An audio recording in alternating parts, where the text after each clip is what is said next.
Just thoughts. See if there is any offensive way in me, and lead me in the way everlasting. Confession isn't about beating yourself up or feeling unworthy. It's about agreeing with God that sin is wrong and trusting Him to cleanse you and make you whole. God's forgiveness is a gift, and repentance is how we receive it. Practical tip: be specific in your confession. Instead of saying, "Forgive me for my sins," name the areas where you've fallen short and ask God to help you change. 4. Intercession. Praying for others. Interceding for others is a powerful way to align your heart with God's love and compassion. When you pray for others, you're partnering with God to bring about His will in their lives. James 5:16 says, "The prayer of a righteous person is powerful and effective." The Bible is full of examples of intercession. Moses prayed for the Israelites when they sinned against God. Exodus 32:11-14. Jesus prayed for His disciples and for all believers. John 17. Paul constantly prayed for the churches he wrote to, asking God to strengthen and guide them. When you intercede for others, you're not just asking God to meet their needs. You're standing in the gap on their behalf. It's an act of love and faith, and it has the power to change lives. Practical tip: make a prayer list of people you want to intercede for, family, friends, leaders, or even strangers, and pray for them regularly. 5. Petitions and requests. Asking with faith. It's okay to ask God for what you need. In fact, He invites you to do so. Philippians 4:6 says, "Do not be anxious about anything, but in every situation, by prayer and petition, with thanksgiving, present your requests to God." God cares about every detail of your life, and He wants you to bring your needs to Him. However, there's a key to asking in prayer: aligning your requests with God's will. 1 John 5:14 says, "This is the confidence we have in approaching God, that if we ask anything according to His will, He hears us." Prayer isn't about convincing God to do what we want. It's about seeking His will and trusting Him to provide what's best. Practical tip: when making requests, ask God for wisdom and discernment to know His will. Be willing to trust His timing and His plans, even if they don't match your own. Section 4. Biblical examples of talking to God. Sometimes the best way to learn is by example. The Bible is filled with stories of men and women who talked to God in different ways and experienced His power and presence. Let's look at some of these examples and what we can learn from them. 1. Abraham's bold prayer for Sodom. Genesis 18:6. Una incógnita, un lugar sin fechas definidas, pero hay certeza en las promesas de Dios, y el mundo que conocemos ahora un día será solo un capítulo en nuestra vida. Por eso es esclarecedor entender lo que promete Dios en su misericordia. El tiempo que vivimos es corto, la vida en Cristo es abundante. No hay salvación si no es por Él y a través de Él. Esta es una creencia que consideramos de extrema importancia. El justo recibirá las llaves del reino de los cielos, pero los impuros heredarán una tierra de fuego y azufre. La batalla que ocurre ahora es por tu alma. Fuerzas ocultas están en este exacto momento incidiendo sobre tu casa y tu familia, pero no conseguirán estremecer los cimientos erigidos por Dios. En la mayor adversidad viene el mayor de los consuelos, el entendimiento de que la vida eterna nos espera y que Dios está hecho de amor y nos ama intensamente. Su presencia será nuestra morada y descansaremos en su casa como personas merecedoras de toda la gloria, pues perecimos ante las injusticias y maldades de la tierra y abdicamos del camino tortuoso. Dios será tu guía, y en las noches de pura agonía te presentará una salida. En las noches interminables de dolor, suplica y verás que Dios no se acobarda y cumple su palabra. Pero si por ventura el peso es difícil de soportar, recuerda que la vida aquí es pasajera, mundana y dolorosa, y que vivimos en la eternidad con Cristo. Hay salvación para tu alma y calma para tus anhelos. Hay firmeza en la vida en Cristo, solidez en la vida de aquellos que actúan por fe. Pero no caigas en las trampas del mundo. El libre albedrío es un permiso, no una consecuencia. Dios es el único camino. Espero haber ayudado a responder el siguiente cuestionamiento. ¿A dónde vamos? La respuesta: para el pueblo de Dios solo a un lugar, pero sabe que la vida en la tierra puede reservarte lugares insalubres después de la muerte. Hay solo dos destinos, y cada uno de esos destinos cobrará un precio. Basta saber si pagarás aquí o después. Exploramos juntos cómo nuestra vida terrenal puede parecer pequeña e insignificante ante el destino cristiano que nos espera al lado de Dios. Y aún así, entendemos que hay razones para vivir en comunión y creer en la belleza del mundo, a pesar de todo dolor y destrucción. También investigamos lo que la Biblia nos revela sobre la vida después de la muerte. Sin embargo, hay aún más historias bíblicas para explorar y conocer. ¿Tienes alguna sugerencia? Comenta abajo. Si valoras este contenido, considera suscribirte al canal. De esta manera, no te perderás nada y aún contribuyes a nuestro crecimiento. Sabe que tu presencia es valiosa y deseamos que permanezcas en nuestro canal. Te sugerimos que sigas nuestros videos antiguos y te prepares para los nuevos. Aquí lanzamos videos todos los días. Me gustaría agradecer la compañía. Dale a Dios lo primero de tu día, no lo último. Dale lo mejor de tus capacidades, no las obras. Ponlo primero en tus decisiones importantes, no como último recurso cuando todo lo demás ha fallado. Y cuando hagas esto consistentemente, no ocasionalmente, no cuando te conviene, sino como estilo de vida permanente, verás cómo tu vida completa comienza a fluir en una dimensión de paz y abundancia que nunca antes experimentaste. 3. El joven rico. El peligro mortal de las prioridades invertidas. Ahora necesito confrontarte con una de las historias más tristes y más reveladora de todo el Evangelio. Un joven rico se acercó corriendo a Jesús.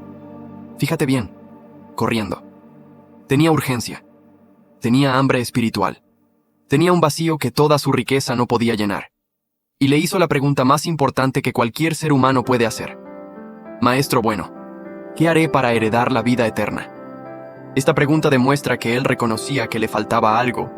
Tenía riquezas, tenía juventud, tenía todo lo que el mundo considera éxito, pero sabía que no tenía lo más importante: vida eterna, paz verdadera, conexión real con Dios. Jesús, conociendo el corazón de este joven, fue directamente al punto débil. Le dijo: una cosa te falta. Anda, vende todo lo que tienes y dalo a los pobres, y tendrás tesoro en el cielo, y ven y sígueme. La respuesta del joven es devastadora. Se fue triste porque tenía muchas posesiones. ¿Captas la tragedia aquí? Este joven eligió sus posesiones por encima de seguir a Jesús. Prefirió su riqueza temporal por encima de la vida eterna. Puso sus bienes materiales en primer lugar y a Dios en segundo. Y se fue triste. No se fue feliz. No se fue satisfecho. Se fue triste, vacío, con el mismo hueco en el alma que tenía cuando llegó corriendo. Esta historia te describe a ti si no tienes cuidado. Describes a millones de cristianos que llenan sus vidas de cosas pero están vacíos por dentro. Que persiguen el éxito, acumulan propiedades, invierten en negocios, pero descuidan su vida espiritual. Que están dispuestos a dar cualquier cosa a Dios, excepto lo único que Él realmente quiere, el primer lugar absoluto en sus vidas. ¿Sabes cuál fue el verdadero problema del joven rico? No era que tuviera dinero. Abraham era rico. Job era rico. José de Arimatea era rico. El problema no es tener riquezas. El problema es cuando las riquezas te tienen a ti. El problema es cuando tu identidad, tu seguridad, tu confianza, tu paz, dependen de lo que posees y no de quién eres en Dios. El problema es cuando estás dispuesto a perder la comunión con Dios antes que soltar lo que has acumulado. Déjame hacerte unas preguntas brutalmente honestas que expondrán dónde está realmente tu corazón. Si Dios te pidiera hoy que renunciaras a tu negocio para servirle a tiempos de la ley, Gálatas 2, 16, parecía socavar el papel central de la observancia de la ley en la vida judía. Esta aparente tensión entre las enseñanzas de Jesús y posteriormente de Pablo y la observancia tradicional de la ley mosaica sigue siendo un punto significativo de divergencia entre el judaísmo y el cristianismo. Mientras que los cristianos ven a Jesús como el cumplimiento y la realización plena de la ley, muchos judíos ven las interpretaciones cristianas como una distorsión o abandono de los mandamientos divinos. El problema del sufrimiento, especialmente el sufrimiento del pueblo judío a lo largo de la historia, presenta un desafío significativo para la aceptación de Jesús como el Mesías. En la concepción judía tradicional, la llegada del Mesías debería inaugurar una era de paz, justicia y prosperidad para Israel y para el mundo. Sin embargo, la historia post-Jesús ha estado marcada por innumerables sufrimientos para el pueblo judío incluyendo la destrucción del segundo templo en 70 después de Cristo, expulsiones, persecuciones y más recientemente, el Holocausto. Para muchos judíos, la persistencia del mal y del sufrimiento en el mundo es una evidencia de que la era mesiánica aún no ha llegado. La teodicea, o la justificación de Dios ante el mal, se vuelve particularmente aguda en este contexto. Si Jesús era realmente el Mesías, ¿cómo explicar el continuo sufrimiento del pueblo elegido de Dios? ¿Por qué la redención prometida parece aún no haberse concretado plenamente? El concepto de redención en el judaísmo es frecuentemente comprendido en términos colectivos e históricos, no solo individuales y espirituales. La expectativa es de una transformación visible y tangible del mundo, no solo un cambio interno o una promesa para el futuro. Los cristianos frecuentemente abordan esta cuestión hablando de una redención en dos etapas, una espiritual, ya realizada a través de la muerte y resurrección de Jesús, y una física, material, a ser realizada en la segunda venida de Cristo. Sin embargo, esta distinción no es fácilmente aceptada en la teología judía tradicional, que generalmente espera una redención completa y visible con la llegada del Mesías. La historia de las persecuciones a los judíos, en nombre del cristianismo, a lo largo de los siglos, creó una barrera adicional. ¿Cómo podría el verdadero Mesías haber inspirado seguidores que persiguieron y mataron al pueblo que él supuestamente vino a salvar? En la visión judía tradicional, aunque el Mesías traería bendiciones para todas las naciones, su enfoque primario sería la redención y exaltación de Israel. La idea de que los gentiles pudieran participar plenamente de las promesas mesiánicas, sin convertirse al judaísmo, era revoluciones más extraordinarias registradas en las Escrituras.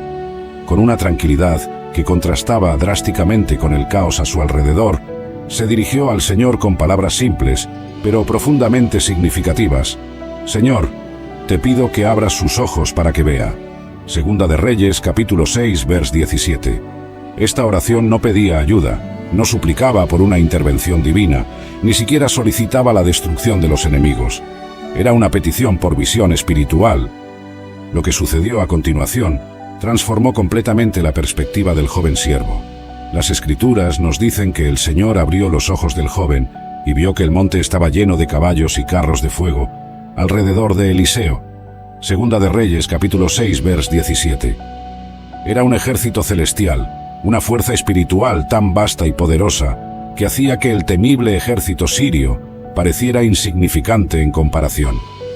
Esta revelación no era una metáfora ni una visión simbólica. El texto bíblico lo presenta como una realidad literal que siempre había estado presente, solo invisible a los ojos naturales. Los carros de fuego y los caballos celestiales eran manifestaciones tangibles de la presencia y protección divina, similares a los que habían llevado a Elías al cielo. Segunda de Reyes, capítulo 2, vers 11. Era como si una cortina se hubiera abierto, permitiendo que el siervo vislumbrara la dimensión espiritual que siempre existió paralela a nuestra realidad física. El impacto de esta revelación en el joven siervo fue inmediato y profundo. Su miedo se transformó en asombro, su ansiedad en admiración. La misma situación que momentos antes parecía desesperada, ahora se revelaba como una oportunidad para presenciar el poder divino en acción. Esta transformación de perspectiva es uno de los aspectos más significativos de esta historia, ya que demuestra cómo la realidad espiritual supera y trasciende las apariencias físicas. Pero Eliseo no había terminado. Su próxima oración sería aún más sorprendente en sus efectos. Cuando el ejército sirio avanzó contra él, el profeta oró: «Señor, confunde a este pueblo». Segunda de Reyes, capítulo 6, vers 18. La palabra hebrea usada aquí para confundir, Sanberim, aparece solo 2 veces en toda la Biblia, aquí y en el incidente de Sodoma, Génesis capítulo 19, vers 11. No se trataba de una simple pérdida de visión, sino de una completa desorientación, donde los ojos podían ver, pero el cerebro no lograba procesar correctamente la información visual. El resultado fue instantáneo. Todo el poderoso ejército sirio, con sus soldados entrenados, caballos de guerra y carros de combate, fue súbitamente acometido por esta confusión sobrenatural. Hombres que momentos antes se mostraban tan confiados en Tura. Cuando los israelitas finalmente entraron a la tierra prometida bajo el liderazgo de Josué, Manasés recibió una herencia única. Era la única tribu que tenía territorio en ambos lados del río Jordán. Medio Manasés se estableció al este del Jordán, en las tierras conquistadas de Og, rey de Basán, mientras que la otra mitad recibió territorio al oeste del Jordán, junto con las otras tribus. Esta división geográfica era proféticamente significativa. Representaba la capacidad de Manasés de mantener unidad tribal a pesar de la separación física. Era una preparación para el exilio que vendría siglos después, donde la tribu tendría que mantener su identidad a pesar de estar esparcida por diferentes continentes. Pero aquí viene la parte que realmente te va a impactar. En Apocalipsis 7, cuando Juan ve la visión de los 144.000 sellados, Manasés está específicamente incluido en la lista. Apocalipsis 7, versículo 6 dice: de la tribu de Aser, 12.000 sellados, de la tribu de Neftalí, 12.000 sellados, de la tribu de Manasés, 12.000 sellados. Esto es extraordinario porque la lista en Apocalipsis no incluye todas las tribus originales. La tribu de Dan está notablemente ausente, pero Manasés está presente. Algunos eruditos sugieren que Dan fue excluida debido a su asociación histórica con la idolatría, como se registra en Jueces 18. La inclusión específica de Manasés entre los sellados sugiere que esta tribu tendrá un papel especial en los eventos del tiempo del fin. No es coincidencia que estemos viendo el retorno de los descendientes de Manasés precisamente en el tiempo cuando las profecías del fin están comenzando a acelerarse. El hecho de que Dios preservara a los descendientes de Manasés durante 2700 años de exilio, mantuviera viva su identidad tribal y ahora los esté trayendo de regreso precisamente cuando el mundo se está preparando para los eventos finales, no puede ser accidental. Es como si Dios hubiera estado preparando esta tribu durante milenios para cumplir un propósito específico en su plan profético final. La historia del pueblo judío es una historia de exilios y retornos, de dispersión y reunificación, de muerte aparente y resurrección milagrosa. Cada vez que parecía que la historia había terminado, que el pueblo había desaparecido para siempre, Dios intervenía de maneras que desafiaban toda lógica humana. El primer gran exilio fue el de las 10 tribus del norte en 722 a.C. Durante siglos, la mayoría de los eruditos asumieron que estas tribus simplemente se habían perdido para siempre. Se les llamaba las tribus perdidas porque parecía imposible que hubieran mantenido su identidad a través de tantos siglos de dispersión. El segundo gran exilio vino 136 años después, cuando Nabucodonosor destruyó Jerusalén y llevó cautivo al reino de Judá a Babilonia en 586 a.C. Pero este exilio tuvo una diferencia crucial. Experimentar su paz de una manera que nunca antes habías sentido. Pero si sigues permitiendo que el miedo tome el control, si sigues enfocándote en la tormenta en vez de enfocarte en Dios, entonces siempre te vas a sentir como Pedro cuando empezó a hundirse. Entonces, la pregunta es, ¿vas a seguir dudando o vas a caminar en fe? Y antes de responder, quiero que pienses en algo. El futuro es incierto para ti, pero para Dios no lo es. Dios ya ha estado en tu mañana. Dios ya ha visto tu futuro. Dios ya ha preparado el camino. Lo que para ti es un misterio, para Dios es un plan perfectamente diseñado. Entonces, ¿qué sentido tiene preocuparte? ¿Qué sentido tiene vivir con miedo cuando el Dios que sostiene el universo también te sostiene a ti? La fe inquebrantable no es aquella que nunca enfrenta tormentas, sino aquella que sigue caminando sobre el agua a pesar de ellas. Quinta parte. ¿Cómo desarrollar una fe inquebrantable en tu vida diaria? Bien, ya entendimos que el miedo al futuro desaparece cuando aprendemos a confiar en Dios. Pero ahora viene la gran pregunta. ¿Cómo podemos desarrollar esa fe inquebrantable?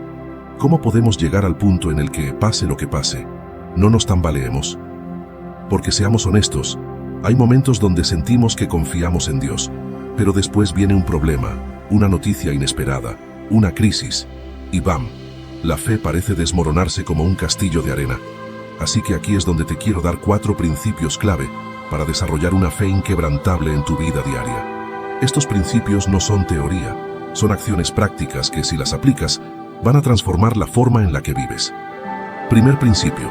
Aliméntate diariamente de la palabra de Dios. Escucha bien esto. Tu fe nunca va a ser más fuerte que tu relación con la palabra de Dios. Punto. Si tu única conexión con la Biblia es cuando escuchas un mensaje en la iglesia o cuando lees un versículo motivacional en Instagram, no esperes tener una fe firme, porque la fe no se construye en momentos emocionales, La fe se construye con un fundamento sólido en la verdad de Dios. La Biblia dice, así que la fe viene como resultado de oír el mensaje, y el mensaje que se oye es la palabra de Cristo. Romanos 10:17. Es decir, cuanto más escuches la palabra de Dios, más crecerá tu fe. Entonces pregúntate, ¿cuánto tiempo pasas en la palabra de Dios cada día? ¿Lees la Biblia con regularidad?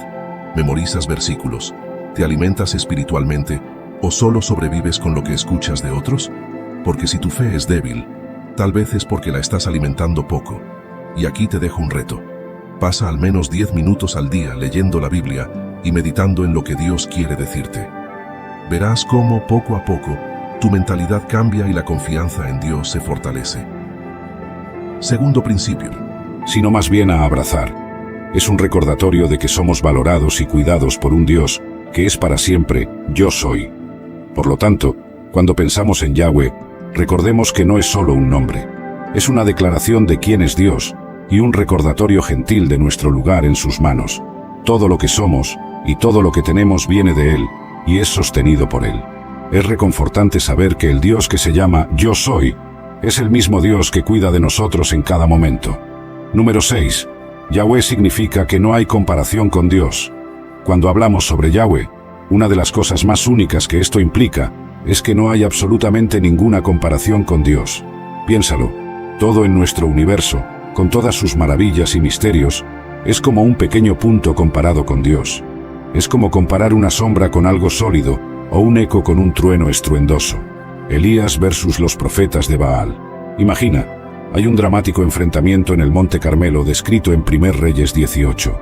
Es el profeta Elías versus los profetas de Baal, un falso dios. El desafío es ver qué Dios puede encender un sacrificio con fuego del cielo. Los profetas de Baal van primero, clamando a su Dios todo el día, bailando e incluso autolesionándose para llamar su atención. Pero ¿qué sucede? Nada, ni un susurro, ni una chispa. Es como gritar al vacío. Entonces, es el turno de Elías, pero antes de comenzar, él empapa su sacrificio en agua, haciéndolo humanamente imposible de encender. No solo está confiado, está haciendo un punto. Entonces Elías ora a Yahweh. ¿Y qué sucede a continuación? Fuego cae del cielo, consumiendo el sacrificio, la madera, las piedras, el suelo e incluso el agua. Es una exhibición impresionante de poder que no deja lugar a dudas. El Dios de Elías es real, presente e incomparable. ¿Qué significa esto? En esta historia, Yahweh no solo está mostrándose, está ilustrando el enorme abismo entre Él y todo lo demás que podríamos ser tentados a pensar que es poderoso o importante. Los profetas de Baal, con todo su esfuerzo, no pudieron producir ni una sola chispa, mientras que el poder de Yahweh es abrumador e innegable. Esta historia nos dice algo crucial sobre Dios. Él no es solo otro ser entre muchos. Está en una liga propia. La Biblia lo expresa de esta manera en Isaías 40, versículo 25. ¿A quién pues me compararéis para que yo le sea semejante?, dice el Santo. Eso significa que no hay comparación con Dios. Todo lo que admiramos en el mundo, incluso las maravillas naturales más inspiradoras, o los logros humanos, son insignificantes en comparación con Yahweh. ¿Por qué esto importa? Esto importa porque no es solo sobre poder, es sobre perspectiva. Cuando entendemos que Yahweh significa que no hay comparación con Dios, eso cambia cómo vemos todo lo demás. Nuestros problemas, desafíos. Algo que bendiga a otros, algo que transforme ambientes, algo que deje una huella eterna. Por eso, cuando estás con ella, no te conformas. Tus sueños se hacen más grandes, tu visión se vuelve más clara. Y lo más impresionante, empiezas a caminar en dimensiones de fe que antes te parecían imposibles. Y hay algo más que necesitas entender. Estas conexiones no son cómodas, no son fáciles, porque desafían tu zona de confort, te confrontan con versiones de ti mismo que preferirías no ver. Pero es precisamente en esa fricción, en ese desafío, donde tu propósito empieza a ser moldeado. Esa persona no te permite quedarte estancado. Ella te impulsa a ser la mejor versión de ti, no para su beneficio, sino porque fue enviada para ser parte de tu proceso de activación. Y si al estar cerca de ella, sientes que tu espíritu se expande, que tus sueños se renuevan, que tus dones empiezan a florecer de forma natural, quiero que lo sepas, eso no es química, eso es alineación divina. No ignores esa señal, porque Dios no une afinidades, Él une propósitos. Y aquí te dejo con una reflexión que va a inquietar tu espíritu. ¿Será que esa persona no fue enviada a tu vida para completarte, sino para activarte?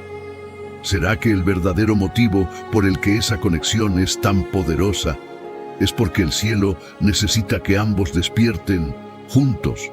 No te vayas.